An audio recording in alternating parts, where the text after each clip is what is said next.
તો મારા વિડીયો જોતા હશે, મારા પ્રવચન જોતા હશે, એમને એક વાત તો મગજમાં બેઠી હશે મારા શબ્દોથી કે તમારા જીવનમાં તમારી કુળદેવીનું જેટલું મહત્વ હોય છે, જે ગણો એ તમારો કુળનો દીવો કહેવાય.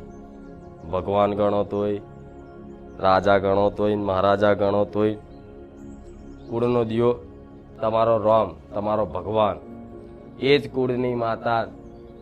જો કોઈ ભાવિક ભક્ત ના જાણતો હોય કે મારી કુળની માતા કોણ છે, સાચી ખબર ના હોય, તો એના માટે શું કરવું જેથી કુળદેવીની ખબર પડે, અસલ ઓળખ થાય.